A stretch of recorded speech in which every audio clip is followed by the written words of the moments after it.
সংযুক্ত আরব আমিরাতের শারজাতে স্কুলে যাওয়ার গাড়ির ভেতর আটকা পড়ে শ্বাসরুদ্ধ হয়ে মোহাম্মদ মুনতাসির নামের ৭ বছরের এক বাংলাদেশি শিশুর মৃত্যু হয়েছে। সোমবার শারজাতে স্কুলে যাওয়ার সময় এ ঘটনা ঘটে। মুনতাসির শারজার ইবনে সিনা স্কুলের ২য় শ্রেণীর ছাত্র ছিল। এই ঘটনায় শারজার আল ওয়াসিদ পুলিশ স্টেশনে একটি মামলা নথিভুক্ত হয়েছে। মুনতাসিরের বাবা মোহাম্মদ রিয়াজ আমিরাতের প্রকৌশলী হিসেবে কর্মরত আছেন। জানা যায়, সোমবার সকালে মুনতাসিরকে তার অভিভাবকরা একটি নারীর গাড়িতে তুলে দেন। ওই নারী মুনতাসির সহ ৮ জন শিক্ষার্থীকে প্রতিদিন স্কুলে নিয়ে যান। গাড়িটি স্কুলে পৌঁছালে অন্যান্য শিশুরা নেমে পড়লেও মুনতাসির ঘুমে থাকায় নামতে পারেনি।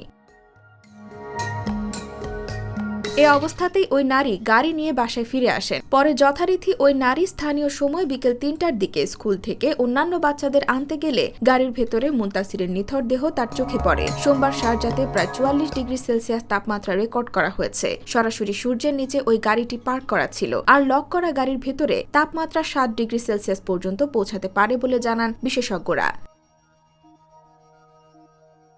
গাড়ির চালক ওই নারীকে আটক করেছে সেখানকার পুলিশ। মঙ্গলবার শিশুটির দাফন সম্পূর্ণ করা হয়েছে। এই ঘটনায় শোক নেমে এসেছে আমিরাতে বাংলাদেশি কমিউনিটির মাঝে। IBTV USA, new York.